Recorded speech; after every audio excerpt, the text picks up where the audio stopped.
अस्सलाम वालेकुम गाइस। तो आज जो है वो हम अमोनियम सल्फेट निकल 2 सल्फेट को प्रिपेयर करेंगे। हम 2 मिनट में एक्सपेरिमेंट को करना सीखेंगे, क्योंकि लैब में एक्सपेरिमेंट करना बहुत ज्यादा इंपॉर्टेंट होता है, लेकिन इससे पहले ये ज्यादा इंपॉर्टेंट होता है कि हम प्रोसीजर को और कैलकुलेशन हमें थोड़ी बहुत आनी चाहिए। सो आज हम 2 मिनट में इसके बारे में जल्दी जल्दी सीख लेते हैं। तो सबसे पहले हम लोगों ने जो है प्रिंसिपल इसका क्या है कि इक्यूमोलर हमने मिक्सिंग करनी है 2 क्वांटिटी, और वो 2 क्वांटिटी कौन सी होंगी? निकल सल्फेट और अमोनियम सल्फेट को मिक्स करना है और हमारे पास जो कम्प्लेक्स बनेगा वो बन जाएगा। ठीक है, ये अमोनियम सल्फेट और निकल 2 सल्फेट का कम्प्लेक्स बन जाएगा। इसके लिए जो हमें एपरेटस रिक्वायर्ड होंगे वो बीकर है, बर्नर है, स्टीरर है, ओवन है, ग्लास रोड है, ग्लास वेयर्स है, फिल्टर पेपर है, ट्राइपॉड स्टैंड है।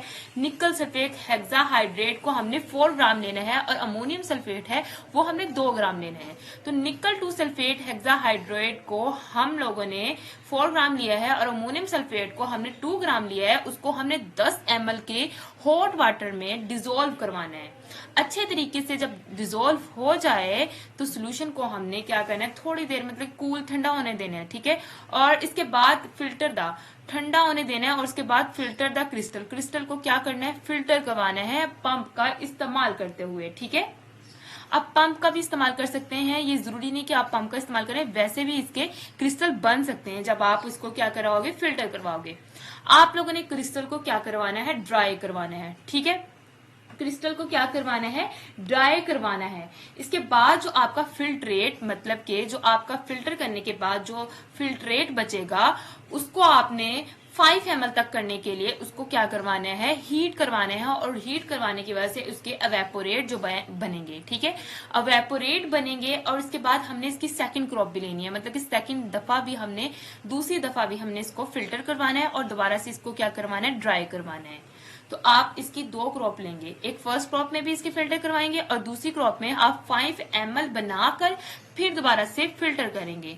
और आपने इनका वेट लेना है अपने प्रोडक्ट का, जो आपका ड्राई करके आया है उसका क्या ले लेना है, वेट ले लेना है। और आपने ये ध्यान रखना है दोनों सैंपल को अभी सेपरेट ही रखना है। ठीक है, और इसके बाद यील्ड को रिकॉर्ड करना है। अब सवाल ये पैदा होता है कि ये यील्ड को रिकॉर्ड कैसे करें, मतलब कि यील्ड कैलकुलेट कैसे करें। तो आज जो है हम इजी मेथड देख लेते हैं कैसे हम यील्ड को रिकॉर्ड कर सकते हैं। ठीक है, तो ऑब्जर्वेशन और कैलकुलेशन में हमें सबसे पहले हमारी केमिकल इक्वेशन जो है वो होनी चाहिए। ये केमिकल इक्वेशन हमें पता है, ये वाली हमारी केमिकल इक्वेशन है।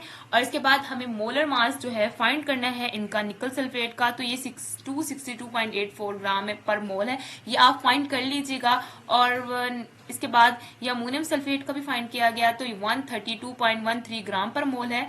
और इसके बाद हमने अपने कम्प्लेक्स जो कि हम लोगों ने अभी इसकी यील्ड फाइंड करनी है इस कम्प्लेक्स की, तो ये कितना निकला है, 459.65 ग्राम पर मोल निकला है। ठीक है, हमें यील्ड फाइंड करने के लिए हमें मोल्स चाहिए, नंबर्स ऑफ मोल चाहिए। तो वो हम कैसे फाइंड करेंगे, नंबर ऑफ मोल्स का फार्मूला है वेट ओवर मोलर मास। और वेट हमें कितना दिया गया है, निकल सल्फेट का हमें दिया गया है 4 ग्राम और मोल इसका कितना दिया गया है, 2 ग्राम दिया गया है। तो हम इस फार्मूले से, ये वाला जो फार्मूला लिखा है इस फार्मूले से हम अपने मोल जो है उसको फाइंड आउट कर लेंगे। 4 ओवर, अब ये क्या है, ये मोलर मास है जो अभी मैंने आपको बताया। ये देखिए ये मोलर मास है, इसको नीचे रखा डिवाइड किया तो 0.015 आ गया है। और इसके बाद 2 को डिवाइड किया 132.13 को डिवाइड किया तो 0.015 आया है। और ये वाला 2 मतलब कि क्या है, ये अमोनियम सल्फेट है। ठीक है, इसके बाद थ्योरेटिकल यील्ड फाइंड करने के लिए हमने क्या करना है, हमने जो है 459.65 मतलब कि जो कम्प्लेक्स के जो मोलर मास है उसको मल्टीप्लाई कर लेना है हमने 0.015 मोल्स के साथ। तो हमारा थ्योरेटिकल यील्ड कितनी आ जाएगी, 6.89 ग्राम आ जाएगी। इसके बाद एक्चुअल यील्ड जो हम लोगों ने एक्सपेरिमेंट से फाइंड किया, अभी जो हमने एक्सपेरिमेंट करके देखा है लैब में, वो कितना आया, 4 ग्राम आ गया है। ठीक है, उसका वेट कितना आया, 4 ग्राम आ गया है। अब परसेंटेज यील्ड कैसे फाइंड करते हैं कि एक्चुअल यील्ड जो है थी, एक्चुअल यील्ड कितनी थी, 4 ग्राम थी, और थ्योरेटिकल यील्ड कितनी थी, 6.89 ग्राम थी। उनको डिवाइड करके मल्टीप्लाई 100% करना है तो हमारे पास परसेंटेज यील्ड जो है वो 58% जो है वो आ गई है।